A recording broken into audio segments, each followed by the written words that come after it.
దేవునికి స్తుతి కలుగును గాక. హల్లెలూయా. ఈరోజు మనకు ధైర్యం కావాలి. మనము చెప్పే అంశము, చర్చించే అంశం ఇదే. మనం వినే అంశం 2 వారాల నుంచి ధైర్యవంతులుగా జీవించటం. సామెతల గ్రంథం 28:1 ఈ విధంగా రాయబడుతూ ఉంది, ఎవడునూ తరుమకుండానే దుష్టుడు పారిపోవును, నీతిమంతులు సింహము వలె ధైర్యముగా ఉందురు. ఎవరు తరమకుండా ఎందుకు పారిపోతారండి? ఎవరైనా ఆలోచించండి. కారణం తనలో పాపం ఉంది, కారణం తనలో దుష్టత్వం ఉంది, తన పాపం తనను పట్టించి వేస్తుందేమో అనే భయం ఉంది. కాబట్టి ఎవరు తరమకుండా దుష్టులు పారిపోతారు. కానీ నీతిమంతులైతే వారిలో దేవుడున్నాడు, సత్యం ఉంది, దేవుని యొక్క సహాయం ఉందని ఎటువంటి పరిస్థితి అయినా సరే ధైర్యంగా ఉంటారని దేవుని వాక్యం సెలవిస్తూ ఉంది. ఇంతవరకు మనం 6 విషయాలు చూసాం. చాలా త్వరగా జ్ఞాపకం చేస్తాను. మనకెందుకు ధైర్యం కావాలి? దేవుణ్ణి బహిరంగముగా మనం ప్రేమిస్తున్నాము అని చెప్పటానికి, చూపించటానికి మనకు ధైర్యం కావాలి. రెండవది, ఎందుకు ధైర్యం కావాలి? మనుష్యుల పట్ల మన యొక్క ప్రేమను, మన క్షమా గుణాన్ని వ్యక్తపరచటానికి మనకు ధైర్యం కావాలి. యోసేపు ద్వారా మనం చూసాం. మూడవది, ఎందుకు ధైర్యం కావాలి? మనము శక్తి వంచన లేకుండా పూర్ణ భక్తితో, శక్తితో దేవుణ్ణి ఆరాధించటానికి మనకు ధైర్యం కావాలి, దావీదు వలె. నాలుగవది మనం చూసాం, దేవుడు మన పట్ల కలిగి ఉన్నటువంటి గొప్ప కలలను అనుభవించటానికి, ఆ విశ్వాసంతో ప్రార్థించటానికి మనకు ధైర్యం కావాలి. చాలాసార్లు మనము గొప్ప విషయాల కొరకు ఎందుకు ప్రార్థించలేకపోతూ ఉన్నామంటే, ఆ గొప్ప విషయము అనుభవించుటకు నేను అనర్హుణ్ణి, అనర్హురాల్ని అని మనమే అనర్హతగా ప్రకటించుకుంటూ ఉన్నాం. నాకేంటండి ఒక డ్యూప్లెక్స్ హౌస్, నాకేంటండి ఒక మంచి ఫ్లాట్, లేకపోతే నాకేంటండి ఒక పెద్ద హౌస్, నేను కొనలేనండి, నేను ఎప్పటికీ ఈ విధంగా ఉండవలసి. No, don't say like that. నువ్వు అలా అనుకోబాకు. దేవుడు నీ పట్ల గొప్ప కలలు కలిగి ఉన్నాడు. నీవు కొనగలవు, నువ్వు చేయగలవు. దేవుడు సహాయం చేస్తాడు, దేవుడిని బలపరుస్తాడు. అందుకనే అలాంటి ప్రార్థనలు చేయటానికి మనకు ధైర్యం కావాలి. ఎండిపోయిన ఎముకల అనుభవంలో మనం చూసాం. ఎండిపోయిన ఎముకలను ప్రవక్త దేవుని యొక్క ఆజ్ఞ ప్రకారంగా ప్రవచించాడు. గొప్ప సైన్యముగా తయారైపోయింది. ప్రియమైన దేవుని బిడ్డలారా, నేను చాలా మంచి మాటలు పోయినసారి ఈ విషయంలో జ్ఞాపకం చేశాను, మరలా గుర్తు చేస్తాను. The measure of your boldness reflects on the measure of your faith. నీకెంత ధైర్యం ఉంటుందో అంత విశ్వాసంతో నువ్వు నింపబడతావు. The measure of your faith reflects upon the measure of your dreams. నువ్వు ఎంత విశ్వాసం కలిగి ఉంటావో అంత పెద్ద కలలు కంటావు. The measure of your dreams determine the measure of your destiny. నువ్వు ఎంత పెద్ద కలలు కంటావో అంత పెద్ద గమ్యము, అంత పెద్ద ఆశయాలు నువ్వు పొందుకోగలవని నేను జ్ఞాపకం చేస్తూ ఉన్నాను. కానీ ఎక్కడి నుంచి ప్రారంభమవుతుంది? ధైర్యంతో ప్రారంభమవుతుంది. నీకు ధైర్యం కావాలి. దేవుడు నా ప్రార్థన వింటాడనే ధైర్యం కావాలి.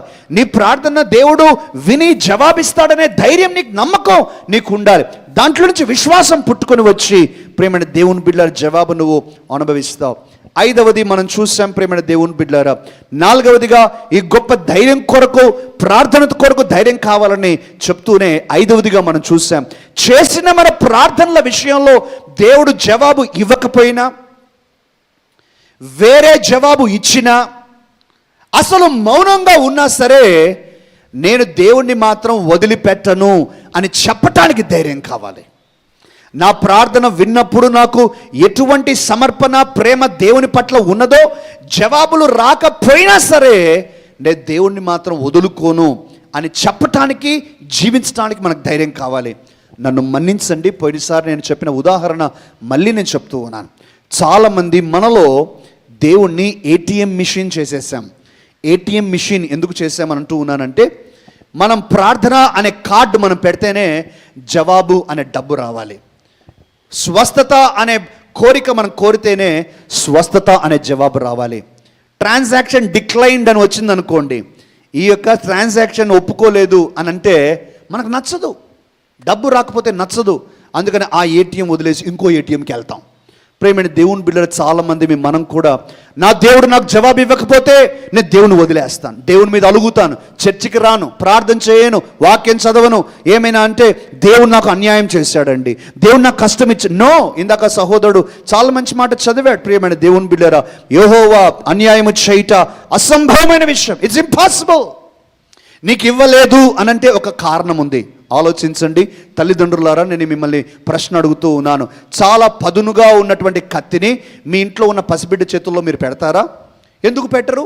ఆడుకుంటాడు కదా, తను కూడా చక్కగా ఆడుకోవచ్చు కదా తనతో. ఎందుకు పెట్టరు?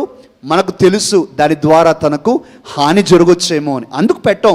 మనం కూడా ప్రభు దగ్గర అడిగినప్పుడు ఆ పసిపిల్లవాడికి తెలియదు ఆ కారణం. పసిపిల్లవాడికి తెలుసా అండి?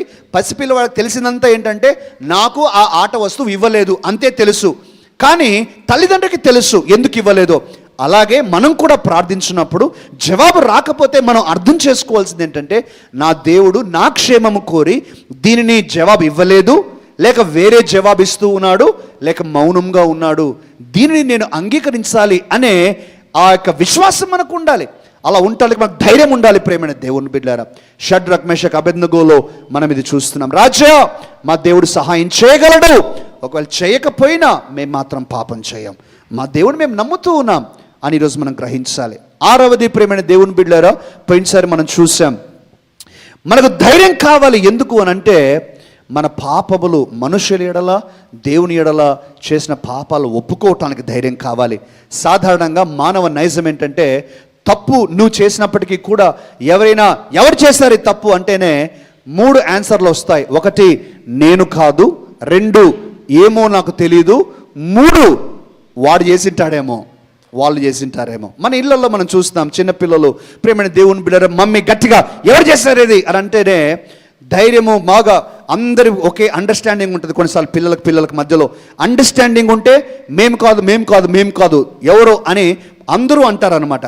అండర్స్టాండింగ్ లేకుండా ఒకరి పట్ల ఒకరికి ఏదైనా కోపం కానీ కక్ష తీర్చుకోవాలనే స్వభావం ఆ చిన్నపిల్లల తనంలో ఉన్నట్లయితే, వాళ్ళు చేయకపోయినా ఇరికించాలనే ఉద్దేశంతో వీడే చేశాడు మమ్మీ, నేను చూశాను, వీడే చేశాడు మమ్మీ అంటారనమాట.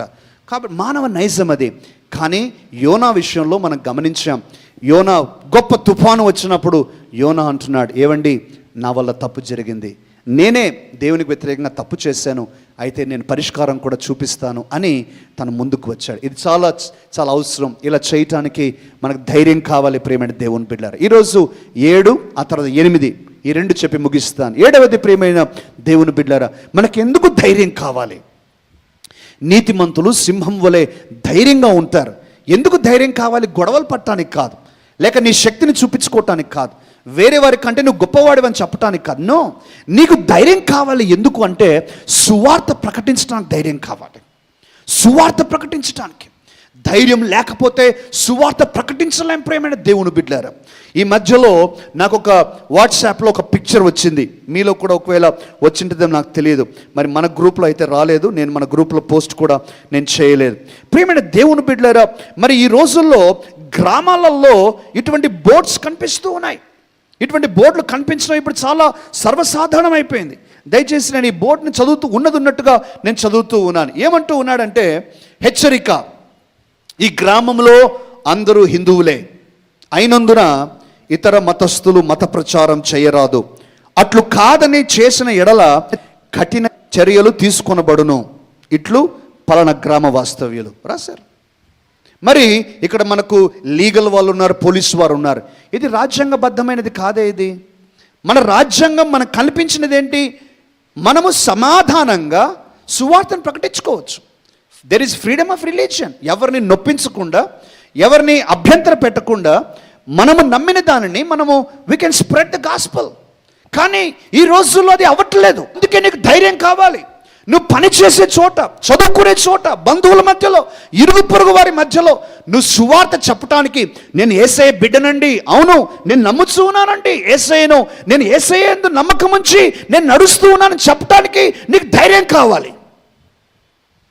నేను మొట్టమొదటి పాయింట్లో చెప్పాను, దేవుణ్ణి బహిరంగముగా ప్రేమిస్తూ ఉన్నామని చెప్పడానికి ధైర్యం కావాలి అనే విషయంలో నేను చెప్పిన ఒక మాట ఏంటంటే, ఏదైనా సంబంధము తప్పు నీ జీవితంలో కలిగి ఉన్న ఏదైనా సంబంధంలో తప్పు కానీ పాపం కానీ ఇది ఆమోదయోగ్యం కాదని అనుకుంటే నువ్వు దాన్ని దాచిపెడతావు.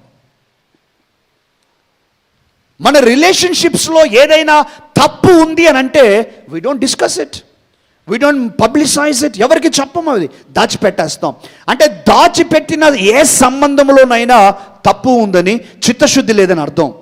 మరి యేసుక్రీస్తు గురించిన సంబంధంలో నువ్వు దాచిపెడుతుంటే దాని అర్థం ఏంటి? దాంట్లో తప్పు ఉందనా, పాపం ఉందనా, లేక నీవు సిగ్గుపడుతూ ఉన్నావన్నా? యేసుక్రీస్తు గురించి ఈరోజు నీకు నీవే పరీక్షించుకోవాలి. ప్రేమైన దేవుని బిడ్డలారా, ధైర్యంగా సువార్త చెప్పటం అనేటువంటిది ఈ రోజుల్లో చాలా చాలా అవసరమైనటువంటి విషయం అని నేను జ్ఞాపకం చేస్తూ ఉన్నాను. నీకు ధైర్యం లేకపోతే నువ్వు కనీసము నేను దేవుని బిడ్డనని కూడా చెప్పుకోలేవు. సువార్త ప్రక్కకు పెట్టండి. దయచేసి ఈ మాటను కూడా నేను చెప్పనివ్వండి. ఎందుకంటే we have to be very realistic. మనం కేవలం ఏదో ఆకాశంలో విహరించే ప్రజలుగా ఉండకూడదు. కొంతమంది మన సర్టిఫికెట్స్ని బట్టి కొన్నిసార్లు దేవుని బిడ్డలమని చెప్పుకోలేని పరిస్థితుల్లో జీవిస్తూ ఉన్నారు.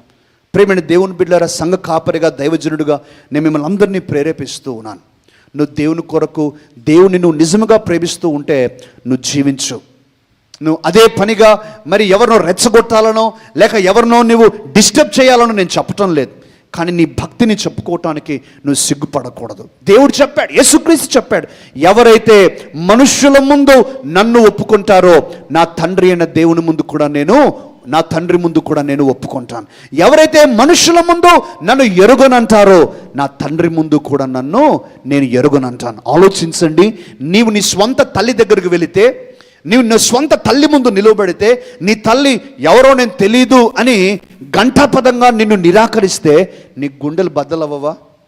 అలాంటిది నీ జీవితం అంతా భక్తిగా కలిగి ఉండి యేసుక్రీస్తును వెంబడిస్తున్న నీవు యేసుక్రీస్తు కొరకు జీవించలేకపోతూ ఉంటే, యేసుక్రీస్తును ప్రజల ముందు, మనుషుల ముందు ఒప్పుకోలేని స్థితిలో ఉంటే, యేసుక్రీస్తు ముందు నిలబడినప్పుడు నువ్వు ఎవరో నాకు తెలియదు అని అంటే అది ఆలోచించండి. ప్రభువా, నేను కానుకలు ఇచ్చాను, చర్చికి వచ్చాను, ఇదిగో నేను ప్రసంగాలు చేశాను, ప్రభువా ఇదిగో ఈ విధంగా భక్తిగా ఉన్నాను, కానీ నువ్వు మనుషుల ముందు నన్ను ఒప్పుకోలేదు. అందుకే ఈరోజు ధైర్యం కావాలి. ఒక మాట మనం చదువుకుందాం. అపోస్తుల కార్యములు చదవండి అమ్మా. అపోస్తుల కార్యములు 4వ అధ్యాయం 13వ వాక్యం చదవండి. 4వ అధ్యాయం 13వ వాక్యం. వారు పేతురును యోహానును ధైర్యంగా చూచినప్పుడు, వారు పేతురును యోహాను యొక్క ధైర్యం చూచినప్పుడు, వారు విద్య లేని పామరులను గ్రహించి ఆశ్చర్యపడి వారు యేసుతో కూడా ఉన్నవారని వారు గుర్తెరిగిరి. ప్రియమైన దేవుని బిడ్డలారా, మీరు గమనిస్తూ ఉన్నారా? యేసుతో నీవు ఉంటే నీకు ధైర్యం వస్తుందని దాని అర్థం. వారికి ధైర్యం ఉంది, వారు చూస్తూ ఉన్నారు. అందరూ కనుక్కోండి, అబ్బా ఇంతకుముందు లేని ధైర్యం ఎక్కడి నుంచి వచ్చింది వీరికి? ఇంతకుముందేమో ఒక చిన్న పాపను కూడా ఫేస్ చేయలేని పేతురు ఇప్పుడు మతాధికారులు, దేశాధికారులు అందరి ముందు మీరు సిలువ వేసిన క్రీస్తుని ఎలా ప్రకటిస్తూ ఉన్నాడంత ధైర్యంగా? ఆ ధైర్యం దేవుడిచ్చాడు. అందుకే మనకు ధైర్యం కావాలి. ఇంకో మాట చదవండి అమ్మా. తెస్సలోనికలకు రాసిన మొదటి పత్రిక 2వ అధ్యాయం 2వ వాక్యం. మీరెరిగినట్టే మేము ఫిలిప్పులో ముందు శ్రమపడి అవమానం పొంది ఎంతో పోరాటముతో దేవుని సువార్తను మీకు బోధించుటకై మన దేవుని యందు ధైర్యం తెచ్చుకుంటామని మీకు తెలియను. మేము శ్రమ పడ్డాం, మేము హింసించబడ్డాం, అయినా సరే ధైర్యంగా ఇప్పుడు మేము దేవుని కొరకు నిలబడుతూ ఉన్నాం. ప్రియమైన దేవుని బిడ్డలారా, సహోదరి సహోదరుడా, నువ్వు దేవుని నమ్మి ఎన్ని రోజులైంది, ఎన్ని సంవత్సరాలైంది ధైర్యంగా సువార్త ప్రకటిస్తూ ఉన్నావా? అందుకనే ఈరోజు నేను ఒక అవకాశాన్ని కూడా మీ ముందు పెట్టాలని కోరుతూ ఉన్నాను. మన సంఘము ద్వారా దాదాపు 7-8 గ్రామాలలో సువార్త పని చేస్తూ ఉన్నాం. ఆలయాలు కట్టించాం, అక్కడ మన కాంగ్రిగేషన్స్ ఉన్నాయి, కొంతమంది పాస్టర్లను అక్కడ మనం పెట్టి ఉన్నాం.